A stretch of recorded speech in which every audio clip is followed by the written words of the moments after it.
Malawak yung kasama ng era. Bakit isa sa inyo? Mga ilang kanta ba ang we can expect from either of you? Ano po marami po kaming duets and marami kami mga it's like it's like we wanted it to become like a celebration of the world we grew up in before. Yun nga, yung mga pre-internet. So maraming parts doon na we reminisce about mga TV shows na napapanood namin dati. We reminisce about even technology before, Metamax. And yun nga, the whole concept is a celebration of that era. And kaya yung mga songs ko, ganun din. Yung mga, for example, Hall & Oates, yung mga times na yun. Tapos yun, parang ano siya, parang reminiscing about the past. Gusto ko lang malaman, paano kayo naging magkaibigan? Bale, magkamag-anak kami. Magpinsan, first cousins po kami. Hindi biro, ha? Biro lang. Biro, tita. Pagalitan naman. Lagi mag-aalag. Last night, kay Boy, ayan na si, meron ka rin gusto maging singer na anak. Yes. Ako ba? Apa. Katulad, babae din. Apa. Alam mo, iyan, hindi ko alam na kumakanta ka. Actually, magkakakilala mo siya. Actually, ako din po, hindi ko po alam na may enjoy ko po kumanta. Kasi dati sobrang hiyain ko po kumanta eh. And then, yun nga, because of my role sa Allowed to Last, na I played the role of a composer, parang naobliga ako. Pero I've always loved music and piano and the guitar. Pero because of that role, I had to be comfortable when it comes to singing. And then I really enjoyed it. I'm one of those people na, yun nga, ayaw kumanta, pero pag binigyan mo ng mic, ayaw nang bumitaw. Parang, yun, I'm guilty of that. Ngayon naman tatanong si Mario Bautista. Mario Bautista! Anyway, actually related sila, pareho silang galing sa Octo Arts. Naging magkapatid sila doon, nag-abot sila doon. Kaya lang si Ian, hindi na sila discover ni Ogie na marunong panahon. Otherwise, binigyan ka na dapat ng album niya. Diba? I was doing action movies during that Kaya nga time. diba? Sa time action pa siya eh. So, pero never kayo nagkasama sa pelikula sa Octo Arts. Never. So, ngayon, wala bang project ang ABS na balak yung pagsamahin in anything? Well, pagtapos nilang mapanood to, we're hoping that magkaroon ng, I don't know, kung saan mapupunta. So, what are you doing now aside from this? Wala ka bang bagong show? Yeah. I'm doing Make It With You Oo nga pala. with Lisbeth. Yung press ko namin yung tatlong araw na sunod-sunod. Yes, because of that and yung kay Jody, kami ni Jody's My Single Lady. And also Blanc Z. Tapos na ba yung My Single Lady? It's streaming. Hindi ko lang alam kung magpa-part 2 kami. Pero so far, maganda yung feedback. So, after Black Sea, wala kang Block Z yung last movie, and ngayon, when you have a teleserye, ang hirap mag-sikit ang movie. So, maybe after the teleserye. Ngayon ako, wala akong ginagawa na sitcom, teleserye, or anything other than Tawag every now and then. Asap lang po, saka showtime. Hindi na po ako nag-artista. Sayang nga, dapat di ba? Pili na po ako sa project. Nag-best actor na kasi. Nag-best actor na kasi. Pagka ka na, Hirap bumaba. medyo pili-pili na lang. Hirap pagpuyat eh. Sayang naman. Oo nga ako. Kaya pag nagkataon po. Sana matuloy yung ginaganap nilang sitcom for you and Regine. Yes. Sama ba ako doon? Yeah. Actually, kasama siya dapat doon eh. Di ba no? Yeah. Sa cast siya, Daniel and others. So, I don't know. Hopefully. So, in the works. Yes po. And how about that musical na binabalak na dapat gagawin? Oh, yes. Streaming all your songs. Yeah, yesterday I got word that parang nasa 85% na kami. Parang budget na lang yung problema. So, What do you mean 85% tapos na yung book, libreto, what? kasi bago kami magpatuloy, siyempre yung budget yung main hurdle. So yesterday, more or less, they already messaged my manager kung okay sa manager yung budget. And then we proceed. Pero the writing and the libretto, it's ongoing siya. Okay. So, inihintay nyo na lang yung green light from... Exactly. So then we start. ABS ba mag-produce? Yes po. Okay. So, good luck. Sana matuloy. Yeah. And my best wishes for your concert. Sana Thank you. magkaroon na maraming repeats. Thank you very At much. mag-tour kayo or over the country. Wow. Thank you, sir. Appreciate that. Thank you. May tanong lang ako kayo. Yes, ma'am. Why not resume yung project with John Riggs? Or are you too big compared kay kanya? No.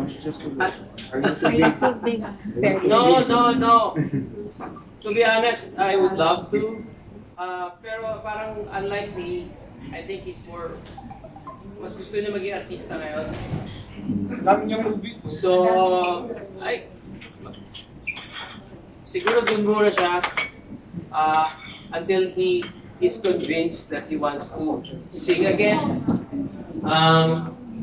Parang mas comfortable siya rin umarte, feeling ko. But I'm always open to it, obviously. I would love to sing with him again if he wants to. Tsaka ngayon kasi, nakakali na ako sa mga pogi, so... Joke lang yun, joke lang. Kaya dati na naman COVID na po. Iba yan eh. Bakit gumatay ba eh? Gumanda. Okay, yan. Oo. Ibibigay na natin muna ang mic kay Ogie and kay Ian kasi yun ang request ng iba para kasi mga... Makakanta na kami? Hindi, later nang kakanta. Man. Kasi tapusin muna natin ang Q&A. Pero ito, ang next na magtatanong ay si Gorgie Rula. Hi Gorgie! Yan. Ha? Kaya sa dami Ba't tatanong. kaya mo yan, no? I-share ang tanong mo. Okay, si Don Monteberg. Ay, Don Sarnilo na Kaya sa lang. mga tatanong Ito mo muna na. ang abang Dito pala yung anak ni Mami Lim. Saan ang galing yung chemistry? Saan ang galing? Yung chemistry yung dalawa. Sa tingin mo. Sa edad, sa kalokohan, sa Paano nag-start? sense of humor. Wala, sa brainstorming, wala kaming ginagawa kundi tumawa. And yun nga, lagi it's a very collaborative project. So our director, si Paolo Bustamante, yun nga, kung ano nung kalokohan ang naiisip niya. And nakakatuwa. Kaya kakaiba siya eh. It's not your typical concert. It's like parang ano ba?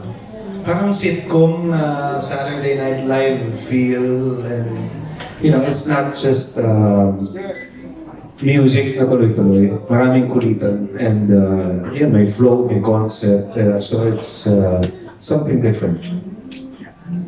Thank you. At syempre, eto na si Tessa Ariola of CSI ng Manila Times. Wow, thank you.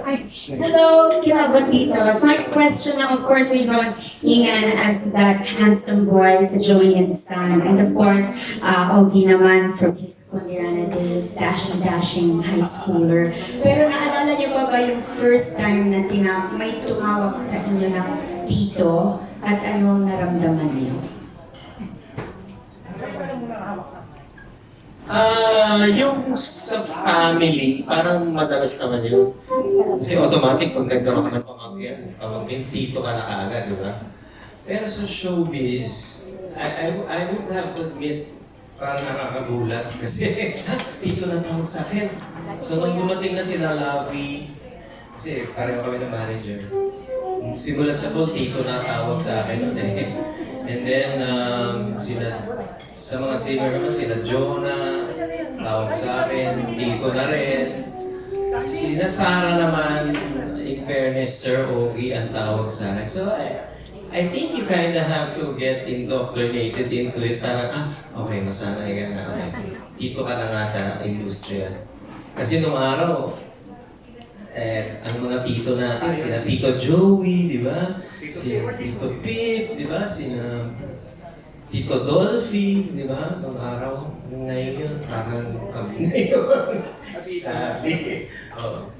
Ako naman baliktad sa family, walang nagtitito sa akin kasi yung mga, tsaka okay lang sa akin magtito yung pag mga batang maliliit. Pero sa set yata, ako una nakaganik ng hi Tito, yung tas bumate. Parang sabi ko yata, Tito mo mukha mo. Parang ganun. In denial. Tapos, wala, hanggang ngayon, pag mga bata ako na, pero pag yung adult, tapos Tito, parang, Tito, tapos si DJ, yung pang-asar sa akin dati. Hanggang sa, lagi niyang pang-asar na, wala, sa Zina talaga tawag niya sa akin. And he's a grown man. So, yun, yung iba, Papa E, tawag sa akin, Papa E. Pero yun, tanggap ko na. Yung iba nagtitito. Pero for example, si Bea, pang-asar niya sa akin yan eh. Tito, ganyan. Ako naman, tinitita ko din siya. Tapos, yun gano'n. Minsan naging running joke na lang. So, ba't dinagdagan pa ng kilabot kung nakakagulat na yung Tito? Kilabot. Oo nga, parang kilabot, pero at the same time, titos. Nakakakilig pa rin. Nakakakilig pa. Pwede mong isang sigang. Ayan. Naman. Thank you. Thank you, Tessa. May Siyempre, follow-up lang ako. sige. Yung fans niyo ba, medyo nagkaedad na rin or mas marami bang millennial ngayon na... Pwede ba ako sumagot dyan? As a producer? Kasi ganito yan. Noong una namin produce yung concert ni Ian, pansin namin, ang daming senior. So, may 20% discount yun di ba? So, ang dami namin dinidискwentuhan, di ba? So, natuto na kami dito sa Pinabutitos.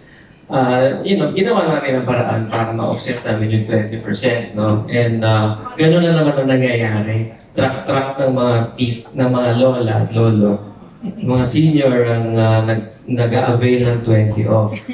So yes, well, I realized Ian also appeals to a lot of seniors because they like watching his teleseries. Pero I'm sure andyan din yung mga bata, na nakinig sa'yo at sa akin. Yeah. But aside from that, ako kasi, pag nag-iikot ako, nakikita ko mga kumakanta ng mga kanta ko, lalaki. Obviously, di ba? So yung mga lalaki, mga may hilig kumanta, I always get that my daddy loves your music, gano'n. So, mga tatay naman ang nanonood sa akin. So, it's a really, really interesting mix of his audience and my audience. So, nakakatuwa. Kilabot ng mga tita. Ng mga senior. At least may pambayad. Oo. Siyempre, may retirement pay na sila. At saka, sa totoo, yun nga, sa household, ang nasusunod, yung mga mamis, mga titas, yun ang nasusunod. So, pag sabi na nila na itong channel na ito, itong show na ito, or, so, walang choice na pamilya kundi sumama. Alam mo naman tayo pagdating sa mga nanay natin at mga titas natin. So, Ogie, gano'n na karami na since marami na lang to 20%, 50%. Madami na bumibili. Of course, there's the scare with the coronavirus and all that. But happily, we're doing well with the tickets. Aside from that, we have so many sponsors. So nagpapasalamat kami sa mga sponsors na nagsumuporta. Meron tayong sponsor na nandiyan ngayon, si King's Herbal. Malakpakan po natin sila. Bigay ko sila ng 10 million pesos. Wow! Sa akin pa lang yun, pare. Hindi ko wala kayo sa'yo. Oo. No, but they're very, very kind. Of course, itong restaurant natin, thank you. Itong Soku. Bulag eh. Soro. Soku na po. Soro Isakaya. Na napakasarap. Thank you. May sinasabi siya. Dito pa naman ako mag-birthday. Dito ako birthday. Anyways, ito, bukod dyan, napakabongga ng show kasi ang Protro at PLDT ay co-presenters. Yan. Tapos, sponsor din po bukod sa King's Herbal, ang Malunggay Night Oil, ang Bello Medical Group, Doña Maria, yung masarap na kanin, di ba? Yung bigas siya, pag sinain niya napakasarap, parang Japanese rice.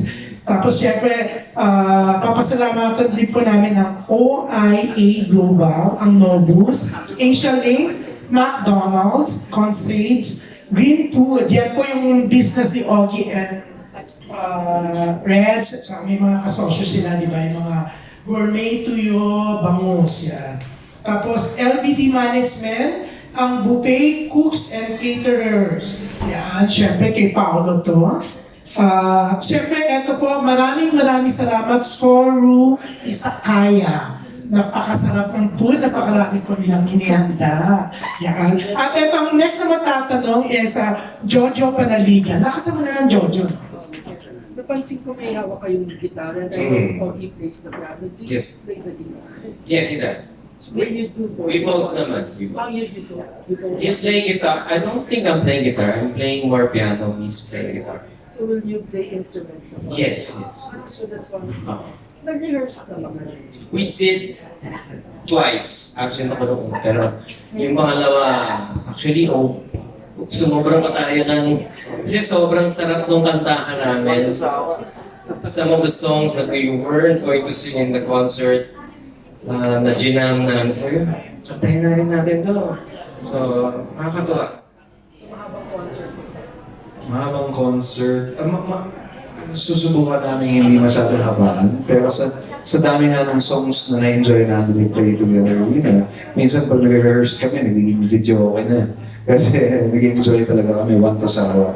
And yeah, syempre, pero because of limitations sa oras, we're gonna have to make it a bigger rep na sakto lang. Paano mo kinondense yung initial list? I'm sure ang haba-haba. Did you do it separately or nag-brainstorm ka? Nag-brainstorm kami, pero yun nga, in our case kasi, ang dami namin na pwedeng kantahin, which is a good problem. Kasi mas madaling magbawas kaysa maghanap ng rep na pagkakasunduan na. Yeah, kasi pag sinabing, Tito, yan, okay yan. Almost, yan, okay yan. So, pag inuuhan mo lahat, baka 6 na araw yung concert. So, I think we narrowed it down to the songs that hindi masyadong gas-gas. What I mean by that is, I guess, yung hindi mo naman masyadong naririnig sa concerts o kinakanta. At the same time, we want to sing songs that are popular at heart. Yung mga, naalala ko yung kanta yan. You know, so, medyo nostalgic. And well, I don't want to say so much, no, but we also, I think, pay tribute to TV. So, yan na lang sabihin mo, idea ni Ian. Last question. Yes. Nabalikan ko Yeah. sila Joe na tinatawag ka. Yeah, Tito. So, was there a time, especially in the beginning, na sinasabi mo silang why? No. Kasi, so, kapitan mo ko. Oo naman. Oo. There's one time I was doing a movie with Solen. Parang na-hurt naman ako na kung ikot-tito niya ako, no? In fairness to her, hindi naman ako dito. Pero I think ka-age niya sila, I think she's older. So, in fairness, parang may cut-off. Pagdating ng age, hindi na ako dito. May tanong ako sa'yo, anong age ang pwedeng tawagin kang Tito? Ano yung edad mo yan? It's a good question. Siguro hanggang mga 30, 31. Pero si Lavi yata 30 naman. Wala, bata pa yun eh. So basta pag 29-30, payag na ako. Sa showbiz ba, Tito? Hindi mo na Wala na ako naririnig na kuya eh. Siguro nagkukuya na lang sa akin si Jolina, si Carla, si Daniel, Tito na rin ang tawag sa akin. Hindi pa loko ha. Talagang Tito talaga. Ano nakaka-hurt? Tito Ogs! O bakit? Ano? Nakatingin sa akin pababa, di ba? Tito Ogs! O bakit? Pero ma-offend ba kayo kung hindi kayo dito ng mga bata? Kung tawagin first Hindi naman na-offend, pero parang, kultura natin yun, di ba? Marespeto tayo. So parang nakapanibago naman na hindi sila mag-dito. or sir, Oo. kuya. Marami na kalit dito sa Republika. Kasi parang child star pag naisip ko. Sa akin, oo din. Pero minsan nga, yun na, it starts as a joke and then naging tawagan na namin ng mga gano'n. And, oo nga, so paano yun sa'yo? Pag meron 29-year-old ngayon, payag ka tawagin kang Tito. Pero next year, dapat ang tawag na lang niya sa'yo. May cut-off eh. May gano'n. Hindi ba weird nun dati? Tito tawag niya sa'yo, tapos one day biglang sabihin niya sa'yo, Ogie, di ba? Are, matanda ako sa iyo, kaya ako, Bahala ka na kung anong tawag mo sa akin. Pero Ian dati, hindi mo tinawag ng Tito si Ogie. No. Hindi siya papayag. Pero eto, the next one na magtatanong, ang pinakamaaga dito sa press, si Junardo. Ang aga niya ha, fairness. Akala niya dito yung may early bird, doon sa kabilang press con yun. So, JN, yan, nakasan mo na lang. Oo. Masakit kasi sa tenga isang mic.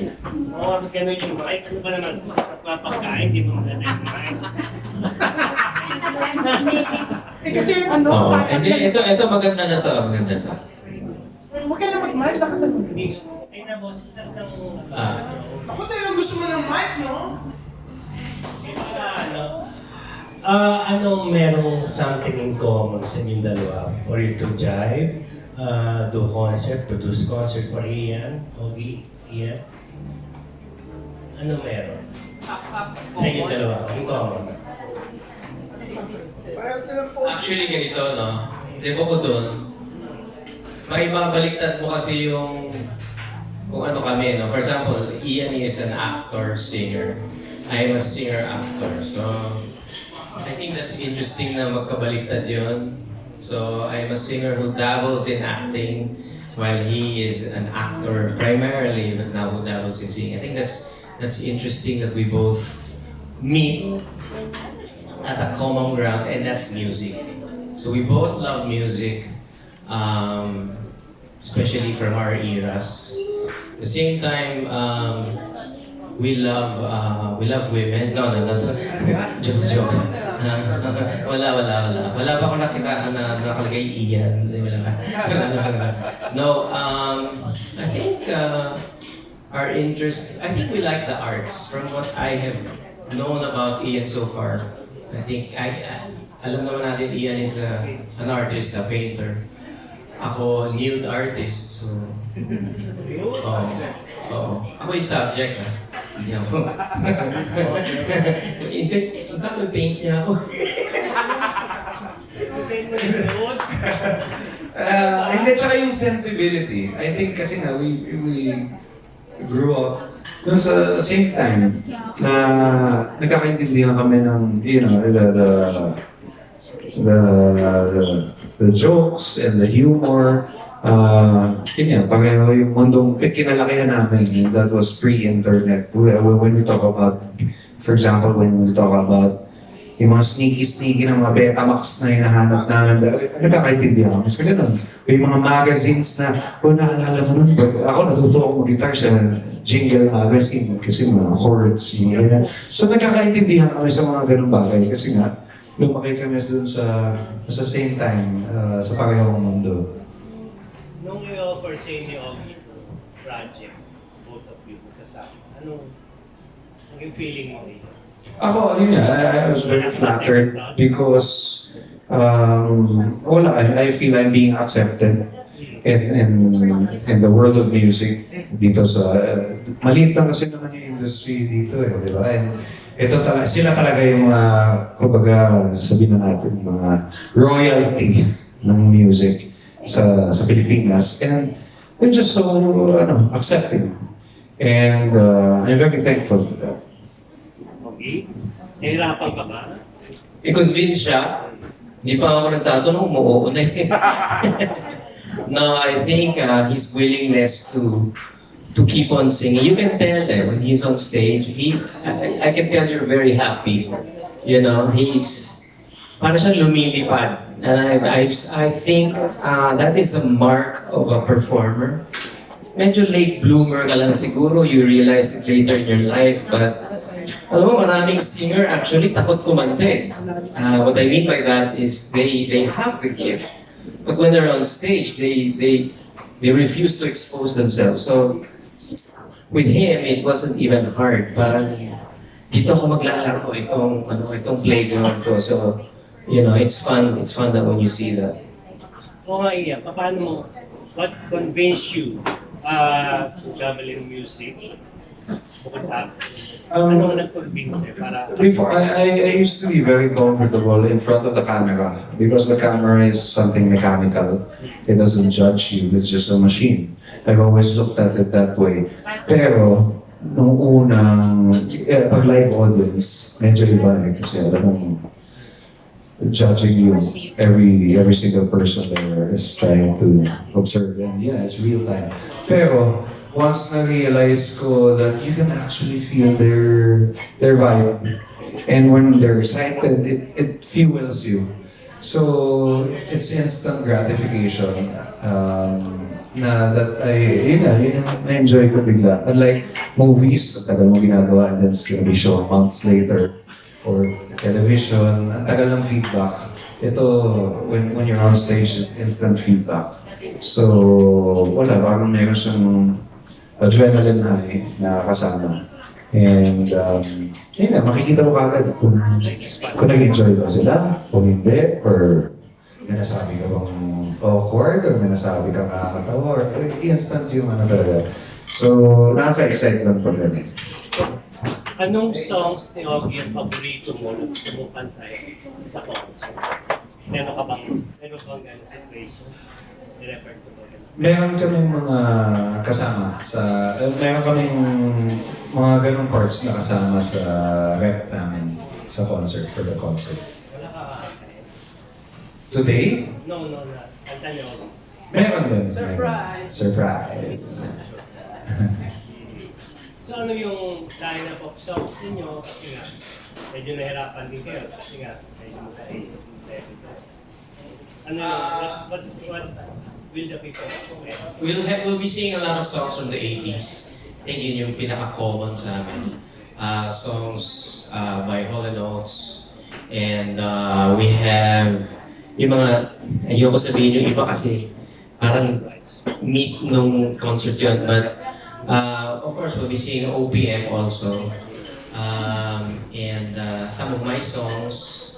And then some of the songs that I guess influenced him or represents who he is and how he feels, how he felt, gano'n.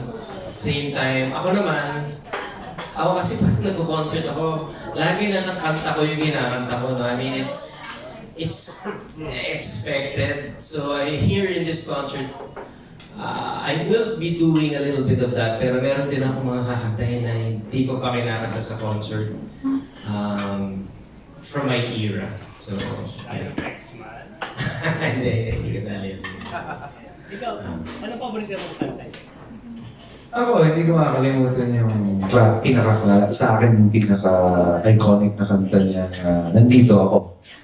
Na, bata pa ako nung napapanood ko na yun. Wow! Bata pa rin siya nun. Sino mga guests kung meron? Guest, wala pa kaming confirmed eh. Pero yung mga nakalinya basta, Di ba? Confirm. Pero ang gusto nila malaman, Ogie, yung bang follower mo na Korean singer, mag-guest daw ba?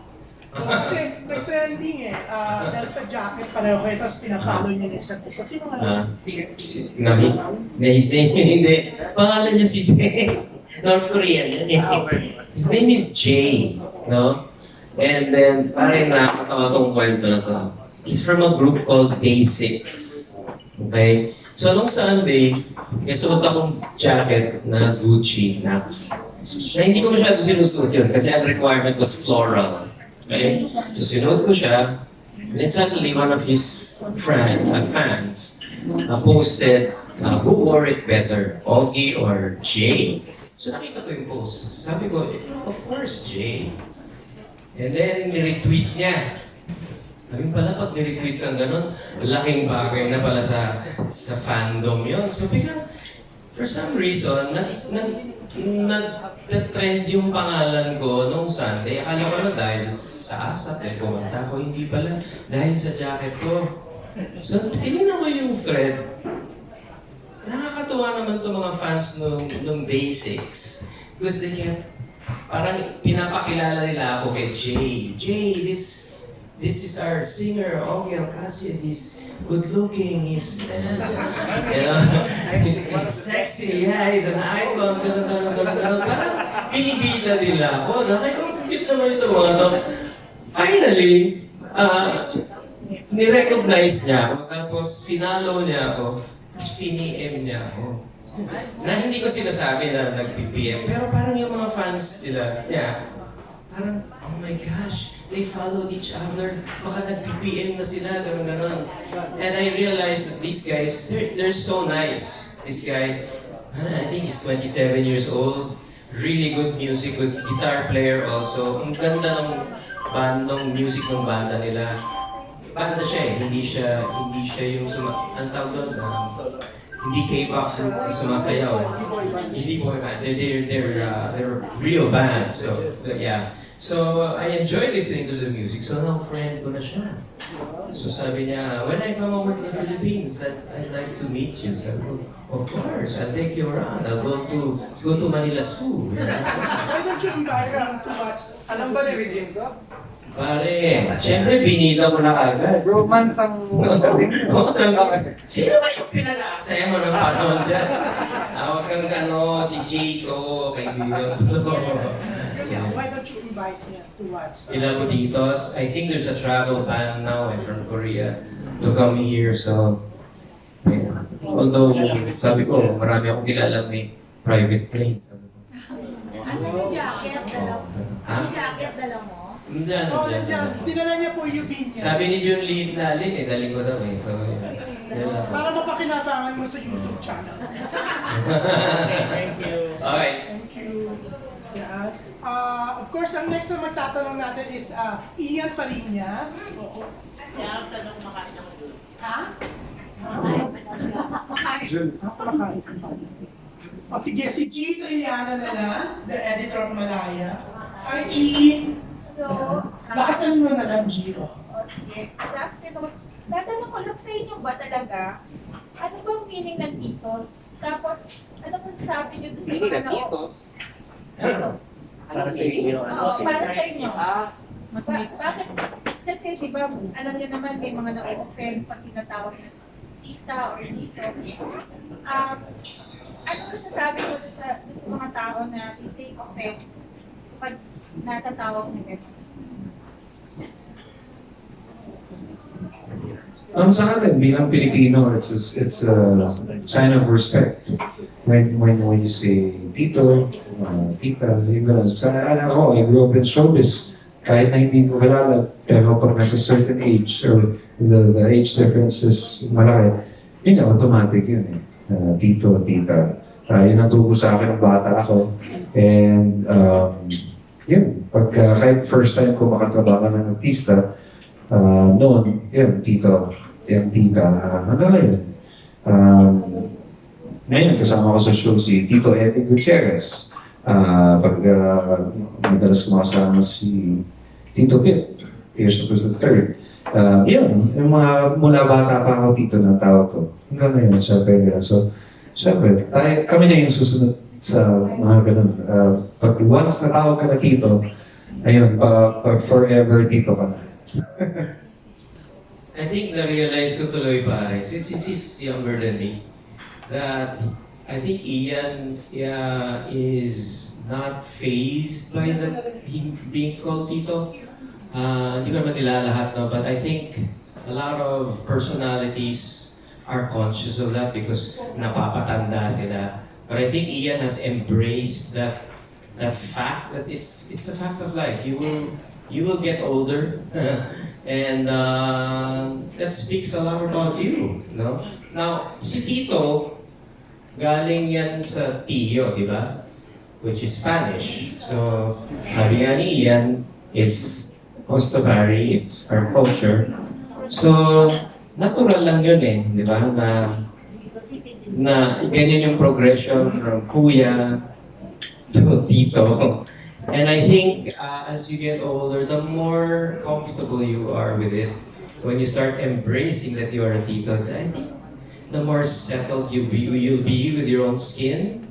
And I mean that literally. So, I don't know. It just takes, I think for some people it takes a little bit more time before they embrace that. So, Thank you. Siyempre, eto na si Ian ng next na magtatanong. Okay na. May tatanong pa si G. Later na yung sex life, G. Si Ian. Tito sex life. Everything yung dalawa. Yeah. Yung project na lang. Oo. Para sa inyo, since Titos yung title ng show. Yes.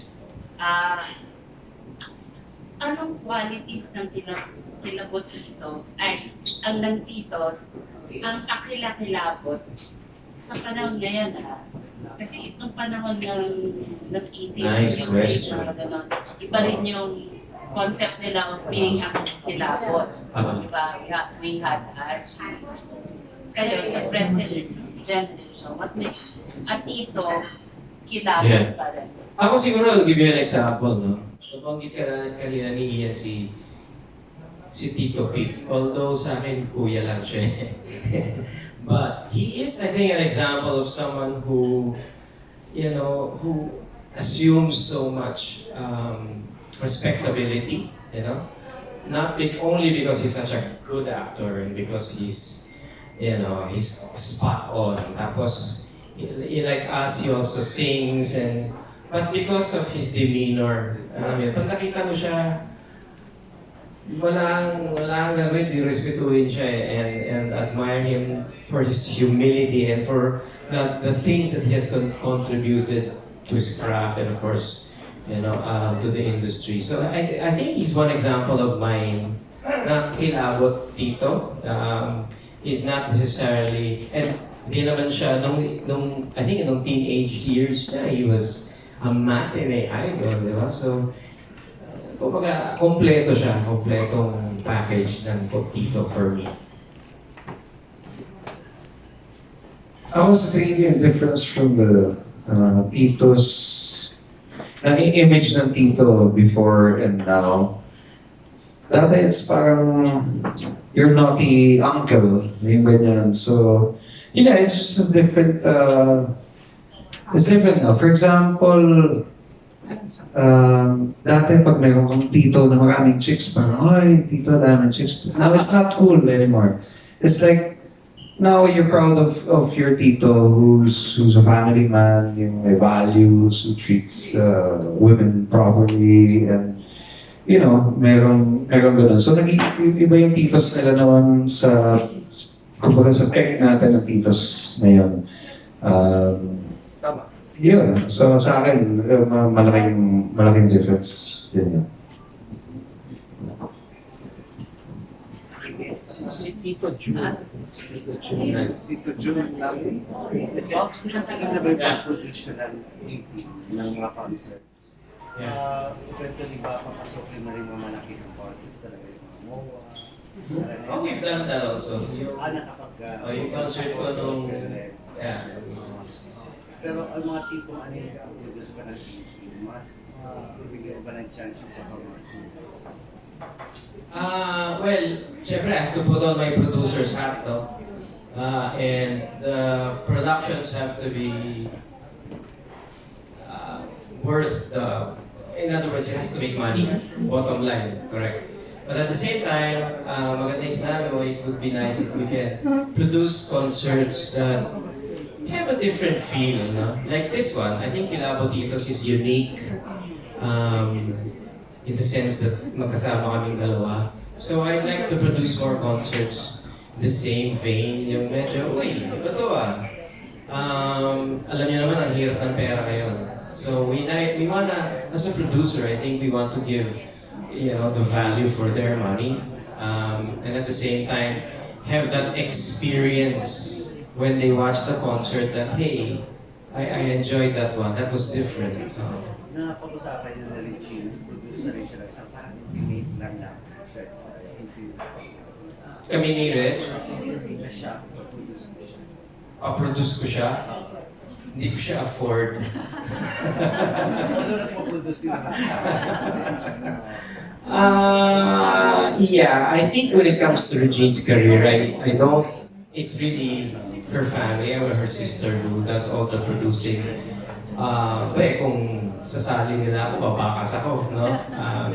Obviously, Regine is probably one of the most bankable singers we have in the country. I'd love to. Maganda yung idea mo, you know, very intimate concert. That would be nice. Actually, sabi ko sa kanya, because this year, we're 10 years eh. It's our 10th year anniversary as a married couple. Sabi ko, ka concert tayo. Sabi niya, wag na. Wag na. So, pagod daw siya. Diretso ko na rin din. Yeah. Diretso, yung maraming negatively doon sa hindi labas yung bench na advice kayo sa advice na yung disgrado. Pag ginula na natin actually. Affectahan ba sila dito? No. Siguro kayo sa bashing? No, not at all. My wife has a very strange sense of humor. She goes overboard. That's how she is, you know. She doesn't mean anything disrespectful about things. If she has offended some, I'm sure in her heart she's very apologetic. But that's not her objective, to offend anyone. It's to, you know, make light of things, because after all, when you're married, you do married things, correct? So, it's not something that's binababoy or binabastos. She's just stressing the fact that when you get married, you do things that married couples do, di ba? So, I'm sure hindi naman niya intention pampastos. Although, I don't know kung sasagutin mo ito, pero kasi parang meron yata non-disclosure na commitment with Sarah and Mateo kung may hinahanda raw silang reception, celebration. Isitado kayo. Oh! Hindi namin alam yan. Alam mo, hindi rin namin alam na kinasal na lang sila eh. No? So, I don't know. I'm not private to that. Hindi ko alam. Wala ko alam. And diretso ko na rin kasi kayo sa ganyan mag-asawa sa mga bashi. Si Ian medyo na ano niya yung kanyang privacy with your family na nakakatanggap ka rin ba ng bashing at anong pwede mo ma-advise kina Ian pag mga ganyan. Ikaw, Ian naman. Ako, nakabash ka rin ba? I'm pretty sure nababash ako. The only difference is, I don't know about it.